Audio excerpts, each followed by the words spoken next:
Hello friends, आज हम फिर से लेके आए हैं एक नया एपिसोड चैंपियंस 850 का।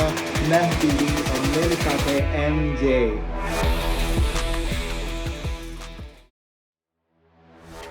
तो भारत का दिन बहुत ही इंटरेस्टिंग रहा, बहुत ही शानदार परफॉर्मेंस दिया भारत ने कल अपनी पारी को पिकअप किया और उन्होंने बनाए 427 रन 6 विकेट के नुकसान पे। शुभमन गिल ने सबसे ज़्यादा रन बनाए, 161 रन 162 गेंदों में। उनका भरपूर साथ दिया ऋषभ पंत, जिन्होंने 65 रन बनाए 58 गेंदों में, और रविंद्र जडेजा, जिन्होंने 69 रन बनाए 118 गेंदों में। इनके योगदान की वजह से 83 ओवर में 427 रन पे भारत ने डिक्लेयर किया। इंग्लैंड की तरफ से जॉश टंग ने 93 फॉर 2 लिए और शोएब बशीर ने 119 रन दे के 2 विकेट हड़पे। इंग्लैंड की तरफ लक्ष्य था 608 रन का जीतने के लिए और करीबन 106 ओवर का गेम बाकी था। बेन डकेट 25 रन बना के आउट हुए आकाशदीप को। ज़ाक क्रॉली खाता नहीं खोल पाए और 0 पे आउट हुए मोहम्मद सिराज को, और जो रूट 6 रन बना के आकाशदीप को आउट हुए। इन टोटल इंग्लैंड ने 72 रन बनाए 3 विकेट के नुकसान पे 16 ओवरों में। तो भारत की ना केवल पारी शानदार रही पर थोड़े से विवाद में भी रहा, क्योंकि ऐसा लगा कि डिक्लेरेशन थोड़ा सा लेट हुआ। मेरी समझ में एक स्ट्रैटेजी थी जो भारत ने फॉलो की। भारत शुरू से ही एक चाह रहा था कि इंग्लैंड को 16-17 ओवर बैटिंग करने के लिए दे, और उसके कुछ क्लियर फ़ायदे हैं। पहला फ़ायदा ये है कि इंग्लैंड को आदत नहीं है फील्ड में इतनी देर खड़ा रहने की।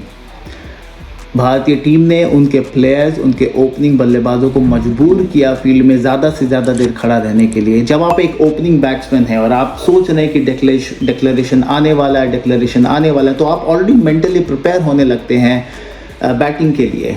पर वहीं पे अगर आपको देर होने लगे, आपका अगर आपको समय लग रहा है, तो आपका हौसला पस्त भी हो सकता है। दूसरी बात, शारीरिक रूप से आप 80 ओवर 70 ओवर ग्राउंड पे खड़े हैं, थकान तो रहेगी ही। तो जब नया बॉल भारत के पास आएगा, इंग्लैंड बैटिंग करेगा और इंग्लैंड की टीम और बैट्समैन, ओपनिंग बैट्समैन ऑलरेडी थोड़े थके हैं, तो यहाँ पे गलती होने की संभावना है। और यहीं पे आपने देखा कि ज़ाक क्रॉली, मुझे ऐसा लगा कि थोड़े से स्लो थे बॉल पे और वो आउट हुए। आपको क्या लगा एमजे? पहली बॉल पे वो कट मारते, उन्होंने वो ऑलमोस्ट वहाँ तक गए और रोक लिया अपने आप को। तो ये चीज़ें नॉर्मल नहीं है, ये उनको अपने इंस्टिंक्ट के अलग अलग जाके खेलने के लिए मजबूर कर रही है। और जैसे ही वो मजबूर किया तो जैक क्रॉली का विकेट वॉज कंप्लीट एग्जांपल कि वो क्यों हुआ, क्योंकि बॉल इतनी इजी थी मारने के लिए, बॉल में कुछ खास नहीं था। वो अगर नॉर्मल डे होता, नॉर्मल सिचुएशन होती तो आराम से फोड़ जाता, पर जस्ट बिकॉज वो थोड़ा सा डाउट था कि मारूं कि टाइम के खेल ना जाऊँ आज का दिन पूरा, वो समझ में नहीं आया उनको मेरे लिए क्या बेटर है, तो इसलिए उन्होंने ये किया और विकेट उसी लिए मिला अपने को। मेरे को ऐसा लगता है कि जो रोक के अपन ने रखा ना, उसके कारण अपने को पहला विकेट मिला। हाँ, मुझे भी लगा कि वो थोड़ा सा लेट थे अपने शॉट पे। आप उनका जब अगर ड्राइव देखेंगे तो जो कवर ड्राइव होता है उसके लिए बॉल के सामने बैट का फुल फेस होना बहुत जरूरी है, क्योंकि वो आप चाहते कि स्क्वायर के सामने बॉल जाए जी। पर वो जिस पोजीशन पे आउट हुए वो ऑलमोस्ट गली की पोजीशन थी, जो कि स्क्वायर के पीछे की पोजीशन थी। और ऐसा तब होता है जब आपका बैट बॉल पे थोड़ा सा लेट हो। नाउ ऑफ कोर्स हमारे जैसे लोगों के लिए वो भी काफी बड़ी बात है, पर उस लेवल पे ये माइनर छोटे छोटे डिफरेंसेस काफी मैटर करते हैं। अगर ज़ाक क्रॉली बॉल पे थोड़ा सा एक स्प्लिट सेकंड ज्यादा जल्दी पहुंच पाते तो शायद वो चौका जाती, जैसा कि आपने कहा, पर वो थोड़ा सा लेट थे और उसकी वजह से कवर एरिया में जाने की बजाय वो बॉल गली एरिया में गई और वो वहां पे आउट हुए जी। और ये चीज़ एक जो 600 का टारगेट है, एक जो मन में है कि अब मैं हम लोग से हो नहीं पाएगा, वो जो उनको डाउट क्रिएट करना बहुत ही इंपॉर्टेंट है। क्योंकि उनका अप्रोच अब तक के, जैसे पिछले मैच में अपन ने देखा कि उनका अप्रोच ये था कि हम अगर लास्ट डे पे भी जाते हैं तो पहला हम 1 घंटा ऐसे ऐसे करके खेल जाएंगे और बाद में अपने को जो लास्ट सेशन रहेगा या आफ्टरनून का जो आवर्स रहेगा, उस समय हमको हमारे पास एम्पल अपॉर्चुनिटी रहेगी कि हम रन रेट को बढ़ा दें। तो अगर अपन ये सोचें कि अगर अपन ने 550 में दिया होता और आज की डेट में थोड़ा उनको एक्स्ट्रा बैटिंग करने मिलता, उन लोग 120-130 में पहुंच जाते, तो उनके लिए कल का टारगेट हो जाता 420-430। और 420-430 के टारगेट में अगर अपने को विकेट नहीं मिल रहे हैं, जैसे कि अपना हुआ था पहले इनिंग में कि जब वो सेट हो गए थे तो लग ही नहीं रहा था कि इंडिया विकेट निकाल पाएगी नई बॉल तक के। राइट। तो अगर वो सिचुएशन आ जाती है तो उनके लिए बहुत इजी हो जाता है। कल का 1 घंटा खेलते उसके बाद से उनके लिए स्कोरिंग ओपन रहती है। इनफैक्ट सोचिए अगर वो लास्ट सेशन में जाते 35 ओवर का सेशन रहता और उनमें उनको 250 भी बनाने रहते, 240 भी बनाने रहते, तो they can give it a shot, right, कि भाई हम ट्राई करके तो देखें। तो ये चीज़ सारे स्कोप से हटाने के लिए इंडिया ने ओवर्स खेले हैं इतने। बिल्कुल बिल्कुल। आगे बढ़ने से पहले एक इम्पोर्टेंट इंसान है जिसके बारे में बात करना होगा। Prince is back. Shubman Gill ने इस टेस्ट मैच में 400 से ऊपर रन बनाए, भारत की तरफ से सबसे ज्यादा रन बनाने वाले प्लेयर बने इंग्लैंड के अगेंस्ट। और मतलब ऐसा परफॉर्मेंस जो शायद 10 सालों में एक बार देखने को मिलता है। हमने इस बारे में बात की थी। शुभमन गिल ऐसे प्लेयर है जब वो पर्पल पैच में अपने आते हैं तो लगातार स्कोर करते हैं, लगातार एक पूरे कंटिन्यूसली उनके रन्स बनते हैं। ओडीआई क्रिकेट में हमने देखा जहां उन्होंने कुछ ही इनिंग्स में 8-9 इनिंग्स में 5-6 शतक मारे थे। काफी अच्छा प्रदर्शन था। मुझे लग रहा है कि वो पर्पल पैच हिट कर चुके हैं टेस्ट क्रिकेट में। जी बिल्कुल, उन्होंने जो 150 क्रॉस किया उसके बाद वो दुनिया के एकमात्र प्लेयर हैं जिन्होंने एक ही टेस्ट मैच में डबल 100 प्लस 150 क्रॉस किया। Oh, man. और अगर आज इंडिया को बैटिंग रन रेट अप नहीं करना पड़ता तो कोई मेरे को डाउट नहीं है कि वो 200 और नहीं बना। 200 बिल्कुल। वो तो धोखे से बशीर की जो गेंद थी जिसपे वो आउट हुए, बिल्कुल ऐसा लगा कि थोड़ा जरूरत से ज्यादा बाउंस, वो भी बशीर की बॉल जो कि बहुत ही स्लो पेस रखते हैं। और वो उनका जो लेग साइड खेलना चाह रहे थे, बॉल को टर्न करना चाह रहे थे रिस्क का उपयोग करके, और वो टॉप एज लगी और बशीर कोई कैच थमा बैठे। तो बिल्कुल मुझे लगा कि उनकी इनिंग्स में कई सारे स्पेशल मोमेंट्स जो आए थे। पहला तो उन्होंने जो स्वीप करके 3-4 छक्के जड़े, जो रूट को उन्होंने एक ओवर में 2 छक्के मारे, बिल्कुल क्लीन हिट्स। बशीर को उन्होंने फिर 6 मारा, आगे बढ़ के मारा, कई सारे सिक्सेस ऐसे मारे। हम लोग हमेशा ये कहते हैं कि जो शुभमन गिल है उनकी इकोनॉमी ऑफ मूवमेंट बहुत ही अच्छी है, जिसकी वजह से वो लक्ष्मण टाइप का उनका स्टाइल है, कैरिज्मा है और वो एक बहुत ही लेजी एलिगेंस देते हैं। पर आप अगर साइड व्यू देखें उनकी बैटिंग करने का तो आप देखेंगे कितनी बड़ी बड़ी स्ट्राइड्स ले रहे हैं वो ड्राइव करने के लिए।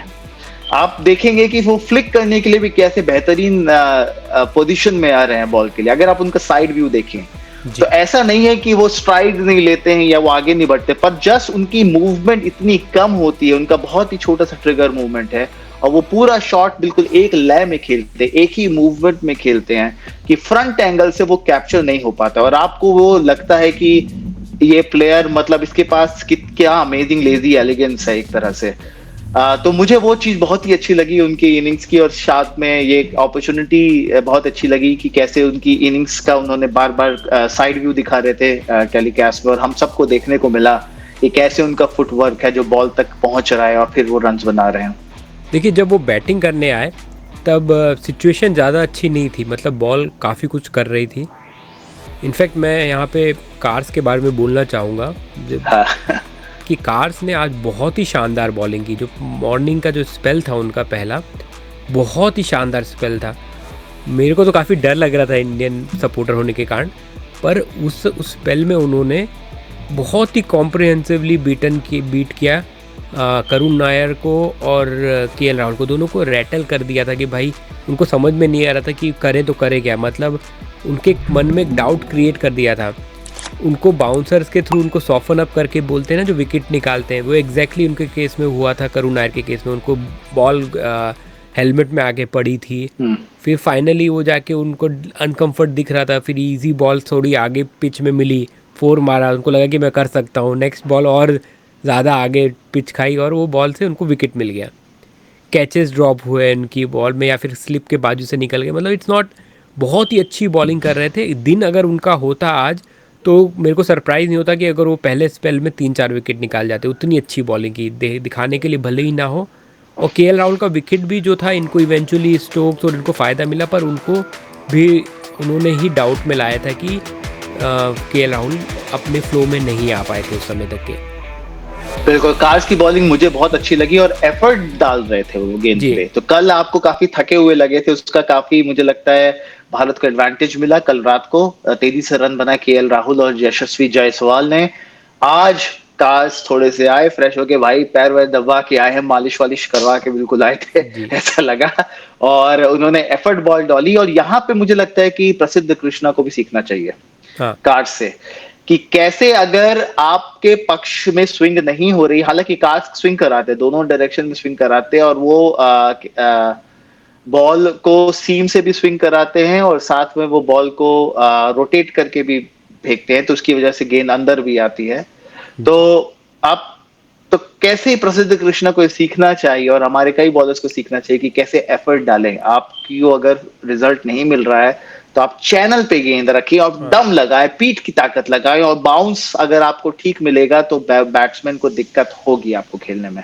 जी, और उनको ये बात आप बहुत सही बोल रहे हैं कि वो नई बॉल के साथ, और मेरे को ऐसा लगता है कि वो मोस्ट सरफेस में इफ़ेक्टिव होंगे ही, क्योंकि उनके अंदर क्वालिटी है कि बॉल वो पिच पे इतना डिपेंडेंट नहीं, उनको अपने स्किल सेट उन्होंने धीरे धीरे विथ ईयर्स उन्होंने डेवलप किया है। लग रहा है कि उनको पता है कि मैं ये भी कर सकता हूँ अच्छे लेवल पे, ये भी कर सकता हूँ अच्छे लेवल पे, तो बाउंसर गेम खेलना है तो वो भी मैं कर सकता हूँ, मैं एफर्ट बॉल डाल के बाउंसर मार सकता हूँ, मैं बॉल को हल्का सा इधर उधर कट कर सकता हूँ, स्क्रैम्बल सीम से मैं मार सकता हूँ, तो मैं हर तरीके से जो बोलते हैं ना पट्टा भी मार सकता हूँ, हर तरीके से मैं करके आपको परेशान रख सकता हूँ। तो वो ऐसा उनके लगा मुझे अप्रोच में, और मुझे ऐसा लगता है कि ये इंग्लैंड के लिए बहुत ही अच्छी फाइंड है। इंग्लैंड का मैं कहूँगा कि बेस्ट बॉलर जो है वो कार्स है अभी तक के सीरीज में। बिल्कुल बिल्कुल, आज इनिंग में बहुत ही शानदार लगे ऑफ कटर। एक और आदमी है, कार्ड्स को अगर किसी से खतरा था तो on field of course batsman से था, और साथ में मुझे लगा ऋषभ पंत से उनको काफी खतरा था, क्योंकि एक उड़ता हुआ बल्ला उनकी तरफ आया और ऑलमोस्ट लगा कि या तो कैच पकड़ेंगे या तो खुद चोटिल होके हॉस्पिटल जाएंगे। लकीली बल्ला उनसे थोड़ा सा दूर गिरा। Rishabh Pant again amazing innings, क्या एंटरटेन किया, गेंद भी जा रही है, बल्ला भी जा रहा है, भाई कौन कहाँ जा रहा है पता नहीं। मुझे लग रहा है कि आधे फील्डर तो इसी में डरे हुए थे कि बैट मेरी तरफ ना आ जाए। देखिए गेम बड़ा डेलिकेट बैलेंस में था जब ऋषभ पंत खेलने आए।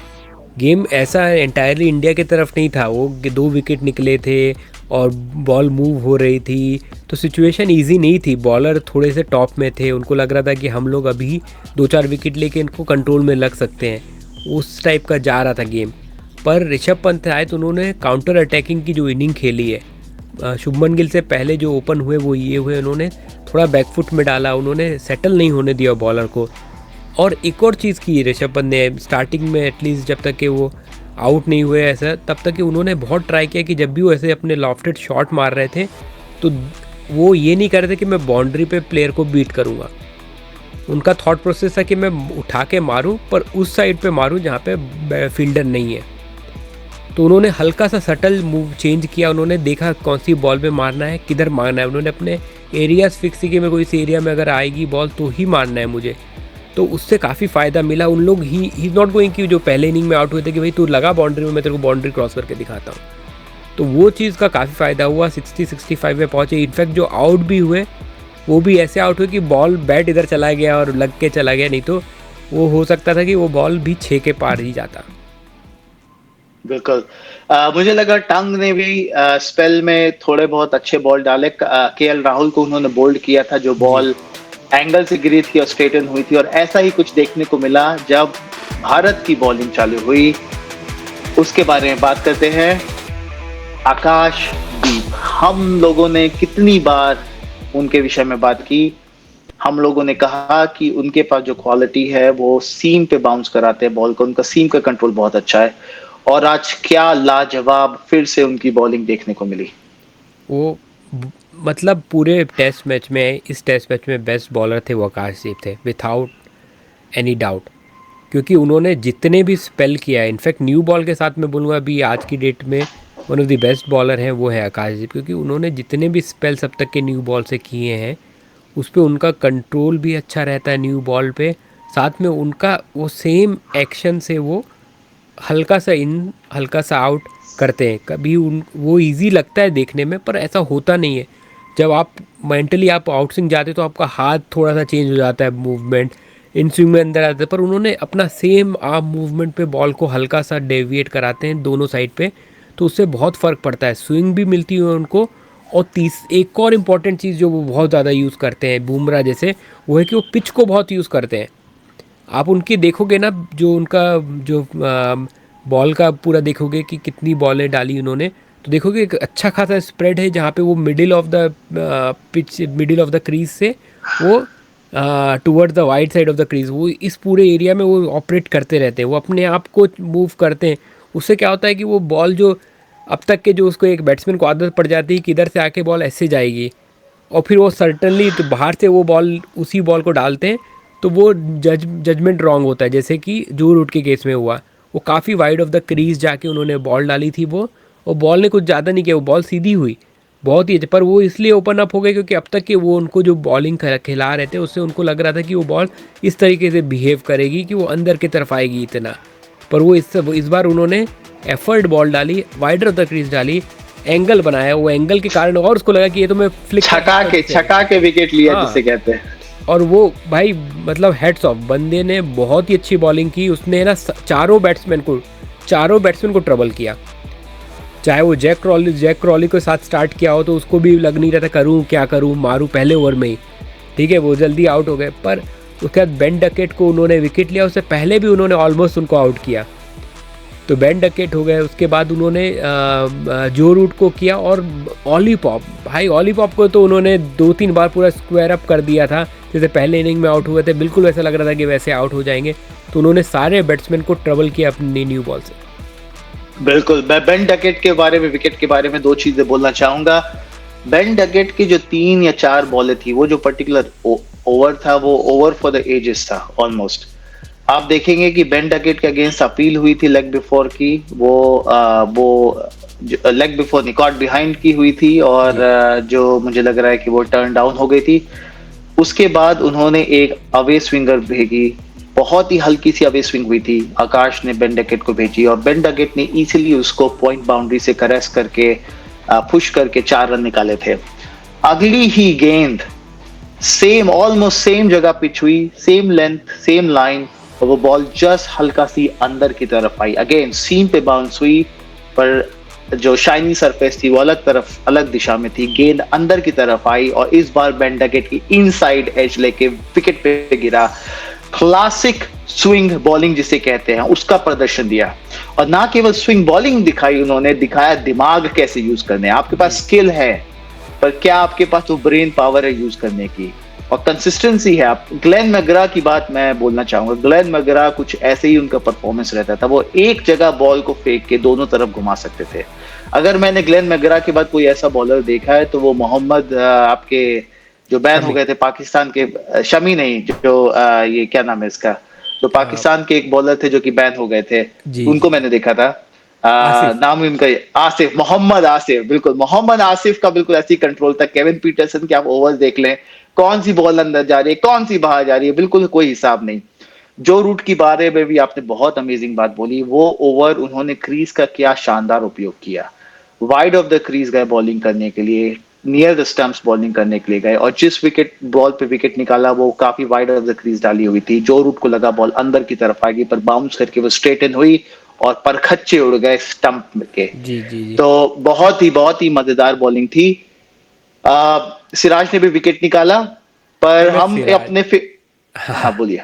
नहीं, मैं सिराज के बारे में एक ही चीज़ बोलना चाहता हूँ कि मैंने अभी तक के जितने भी बार अपन चारों इनिंग में देखा जाए तो एक ही चीज़ बोली है कि बहुत ही रिदम वाले बॉलर हैं। उनका दिन रहा, वो रिदम में रहे तो बहुत ही अच्छी बॉलिंग कर सकते हैं, नहीं रहे तो ख़राब होगी। आज भली विकेट निकाल लिया उन्होंने, पर मैं इतना कॉन्फिडेंस के साथ कह सकता हूँ कि आज वो रिदम में नहीं थे। तो आई वोंट से कि भाई पहली इनिंग में इतनी अच्छी बॉलिंग की थी तो इसके मतलब ये है कि, तो ये नहीं होता उनके लिए, उनको कैरी फॉरवर्ड नहीं होता कि मैं पिछली इनिंग में मैंने इतना अच्छा किया था, 5 विकेट लिया था, तो इस बार मैं आके फिर से वैसे स्टार्ट करूँगा, वो नहीं होता। वो कॉन्फिडेंस कई बॉलरों में होता है कि भाई मेरा पिछली इनिंग से इस इनिंग में जा रहा है। सिराज के केस में उनको रिदम में आना पड़ता है, और कई बार इसलिए वो न्यू बॉल के लिए कई बार अच्छे नहीं होते, क्योंकि न्यू बॉल पे आपको ऐसा बॉलर चाहिए जो स्टार्टिंग से फोकस होकर बॉलिंग कर पाए।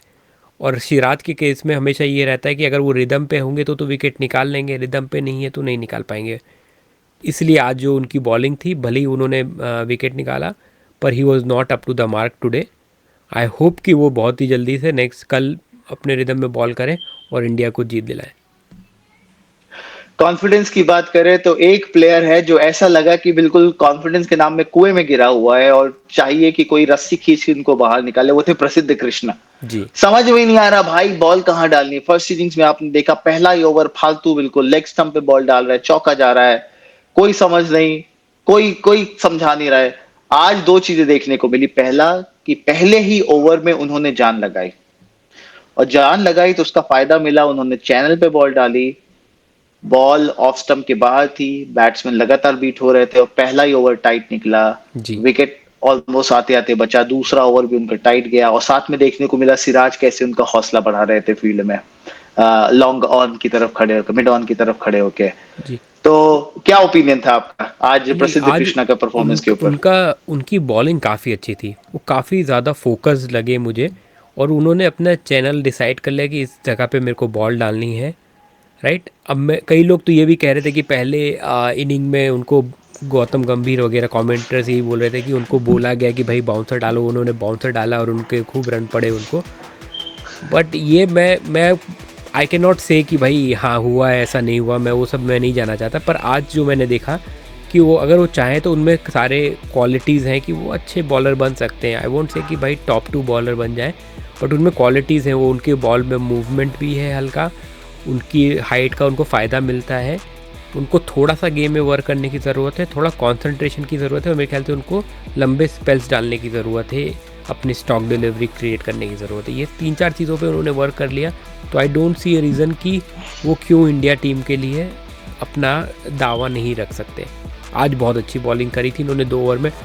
आई अगेन होप कि भाई वो कल भी ऐसी बॉलिंग करें और कुछ ज़्यादा एक्सपेरिमेंट करने का ट्राई ना करें बाउंसर के साथ। हमने इस बारे में पहले भी बात की है कि एक टेस्ट क्रिकेट में सक्सेसफुल होने के लिए 3 इंग्रेडिएंट्स चाहिए। पहला आपकी सीम पोजीशन, रिस्ट पोजीशन सही होने चाहिए। दूसरा लाइन ऑफ लेंथ होनी चाहिए आपकी बॉल में। तीसरा आपके पास एक सर्टेन अमाउंट ऑफ पेस होना चाहिए। प्रसिद्ध कृष्णा की सीम पोजीशन ठीक नहीं है, हमने कई बार इस बारे में बात की। उनको इस पे काम करने की जरूरत है। कितना काम कर पाएंगे इस एज में वो तो अब ऊपर वाला ही जानता है, और या कोचिंग स्टाफ जानता है।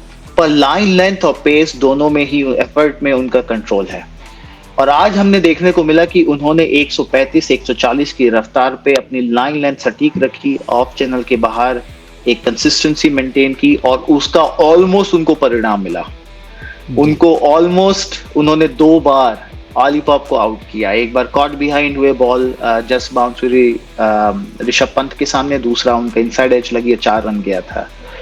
और यहाँ पे ये चीज दर्शाती है कि इवन दो आपके पास स्किल पूरे 3 नहीं है, पर आप इफेक्टिव हो सकते हैं। अब आप अगर 2-3 में से 2 स्किल्स को यूज करें अपनी पूरी क्षमता के साथ। और आज ऐसा लगा कि उनका थोड़ा सा आज उन्होंने वो एफर्ट डाला, पेस रखा, लाइन लेंथ मेंटेन की। आशा करते हैं कल भी उनका परफॉर्मेंस सेम रहेगा। I hope so. मेरे को अपने को कोई किसी के पर्सनल अगेंस्ट तो है नहीं कि प्रसिद्ध के अगेंस्ट है। हमको तो चाहिए कि इंडिया के लिए अच्छे बॉलर्स आते रहे। और उनके भी उनमें एक चीज़ है अच्छी कि वो भी रिस्ट का यूज़ करते हैं अपने बॉलिंग में। जितना शोल्डर और बैक अपन चाहते हैं, पर उनकी रिस्ट का यूज़ होता है। तो रिस्ट के यूज़ करने वाले बॉलर जब कॉन्फिडेंस में होते हैं, जैसे बुमराह हो गए, रिस्ट के लिए अपने फेमस है, उनके जो रिस्ट मूवमेंट होता है बॉलिंग स्ट्राइड में। आकाशदीप हो गए, वो भी बहुत अच्छा रिस्ट यूज़ करते हैं। सिराज इतना अच्छा रिस्ट यूज़ नहीं करते। पर प्रसिद्ध कृष्णा की बॉलिंग में देखोगे आप तो उसके है उनका किस रिस्ट का, उनको आप IPL में भी देखोगे तो वो रिस्ट को यूज़ करते हैं।